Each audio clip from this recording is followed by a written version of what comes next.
देखिए हर खबर यहीं पर, सब्सक्राइब कीजिए TV9 भारतवर्ष। मैं अपने दर्शकों को बताना चाहूंगा, अभी हमारे दर्शक जो मेरे साथ जुड़ रहे हैं, मुझे ट्वीट पे भी कई दर्शक कुछ बहुत सारी चीजें लिख रहे हैं। मैं आपको फिर से बताना चाहूंगा, इस वक्त की बड़ी खबर यह है, डॉक्टर खन्ना का यह कहना है कि यह आंकड़ा कम से कम 4 से 5 गुना जाएगा। लेकिन अपनी जेब ढीली करने के लिए आप सभी तैयार हो जाइए, क्योंकि ब्रेकिंग न्यूज आ रही है। आरबीआई ने क्या कहा है?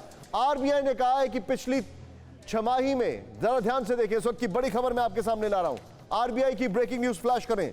आरबीआई ने यह कहा है कि अभी तक के जो हालात हैं उनको देखकर इतना जरूर कहा जा सकता है, एक जानकारी, स्वास्थ्य मंत्रालय का बड़ा बयान, अगर लॉकडाउन नहीं होता तो 36 से 70 लाख होते कोरोना केस।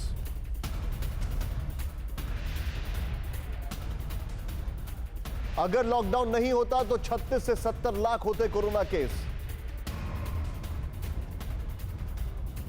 लॉकडाउन से हजारों लोगों की जान बची, लेकिन अभी जो लॉकडाउन खोला जा रहा है उससे क्या होगा?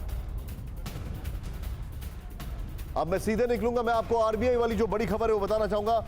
आरबीआई ने कहा है कि पिछली 6 माही में नेगेटिव रहेगी जीडीपी ग्रोथ, यानी पहली 6 माही में नेगेटिव रहेगी जीडीपी ग्रोथ।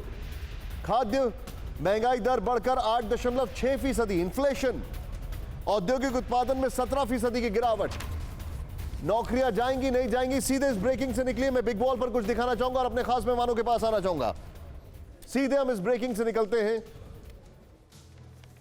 और यहां पर हमारे पास कुछ फैक्ट्स एंड फिगर्स हैं, मैं आपको क्विकली दिखाऊंगा और फिर हमारे जो खास मेहमान हैं उनके पास जाऊंगा। सीधे आइए, यहां पर जो हमारे पास जानकारी आ रही है उसके मुताबिक आरबीआई ने जो भी कहा है, लेकिन समझे, पहली छमाही में जीडीपी ग्रोथ नेगेटिव, चिंता का विषय।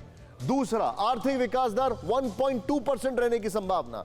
तीसरा, अर्थव्यवस्था को 234.4 अरब डॉलर का घाटा संभव। इसको यहीं होल्ड करिए, अप्रैल महीने में ये इतने लोगों की नौकरियां जाएंगी, बस यहीं होल्ड करिए। मैं सीधे जाऊंगा अपने मेहमानों के पास और हमारे पास जो अब इस वक्त सवाल है, आप मेरे साथ जो खास मेहमान है मैं उनके पास जाऊंगा। Vijay ji, very quickly sir, आपको ये स्लो डाउन दिख रहा है, ये रिसेशन दिख रहा है, या जो भी अभी हो रहा है ये आने वाले समय में डिप्रेशन दिख रहा है?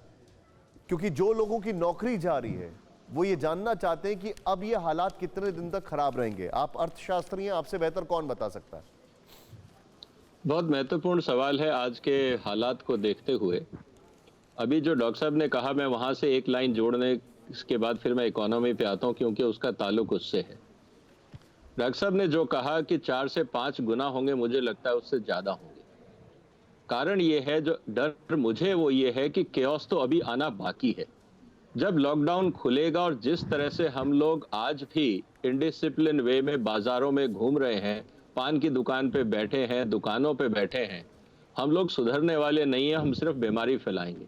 सही और बात। दूसरी प्रॉब्लम ये है कि हम लोग जब बीमार होते हैं तो छुपाना चाहेंगे, बताना नहीं चाहेंगे, क्योंकि कहीं ऐसा नहीं हो कि मेरे को नौकरी से निकाल दें या घर भेज दें या मेरी कंपनी पे बाहर कोई पुलिस आके या डिपार्टमेंट आके ताला लगा दे। सही बात। तो हम पहली बात तो बीमारी फैलाएंगे और फिर उसको छुपाएंगे। ये दो चीजें कई गुना इस समस्या को बढ़ाएंगी। तो मानसिक रूप से हमको तैयार रहना है। जैसे हमने हर जगह पुलिस स्टेशन और फायर ब्रिगेड बनाए हैं सेंटर, ऐसे हमें कोरोना ट्रीटमेंट सेंटर बनाने पड़ेंगे। ये हॉस्पिटलों से काम नहीं चलेगा, हमें नुक्कड़ क्लिनिक बनाने पड़ेंगे कोरोना को ट्रीट करने के लिए और एड्रेस करने के लिए। मैं अब आता हूं आपके इकोनॉमिक सवाल पे। देखिए, जहां तक बात है भारत की इकोनॉमी की, 80% इकोनॉमी ऐसी है जो कंजम्पशन ओरिएंटेड है जी। अगर हमने अपनी इकोनॉमी को कंजम्पशन, आप लग्जरी छोड़ दीजिए, आप कारों को छोड़ दीजिए, रियल एस्टेट छोड़ सर, एक दीजिए, आम हवाई दर्शक जहाज को छोड़ समझा दीजिए, 5 दीजिए स्टार छोड़ दीजिए। अर्थव्यवस्था में कंजम्पशन का मतलब क्या है? आम मुझे पता है, लेकिन एक आम इंसान का को समझाएं। मतलब मेरा ये है कि आप खाने की चीजें, कपड़े, जूते, स्कूल, हॉस्पिटल, दवाइयाँ और जो आपका फ्यूल है, डे टू डे की चीजें, जो वंस इन ए वाइल आप जो हाई कैपिटल इन्वेस्टमेंट खरीदते हैं, वो करीब 20% है भारत की इकोनॉमी का। जी। जो 80% इकोनॉमी है वो डेली कंजम्पशन आइटम है, जैसा मैंने आपको बताया जी। जो आप हफ्ते, 10 दिन में, महीने में या 2 महीने में आप जरूर खरीदते हैं जी।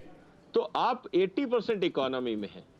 उस 80% इकोनॉमी में अगर आज आप आयात को रोक लेते हैं और स्मॉल स्केल इंडस्ट्री को प्रोत्साहित करते हैं प्रोडक्शन करने के लिए, तो काफी हद तक आप एम्प्लॉयमेंट बचा लेंगे। सर, बस देखिए, यहीं दो पे- चीजें अलग हैं। यहीं पे रुकिएगा अपने आप को। आपने ये जो पॉइंट रखा है, क्योंकि मेरे पास समय कम है, ये सीधा सीधा फैक्ट है कि आपको कैसे भी कर कर स्मॉल स्केल इंडस्ट्री को बचाना है, और इसमें एमएसएमई का बहुत बड़ा रोल है। फिक्र आपकी, सोमवार से शुक्रवार रात 9 बजे सिर्फ TV9 भारतवर्ष पर।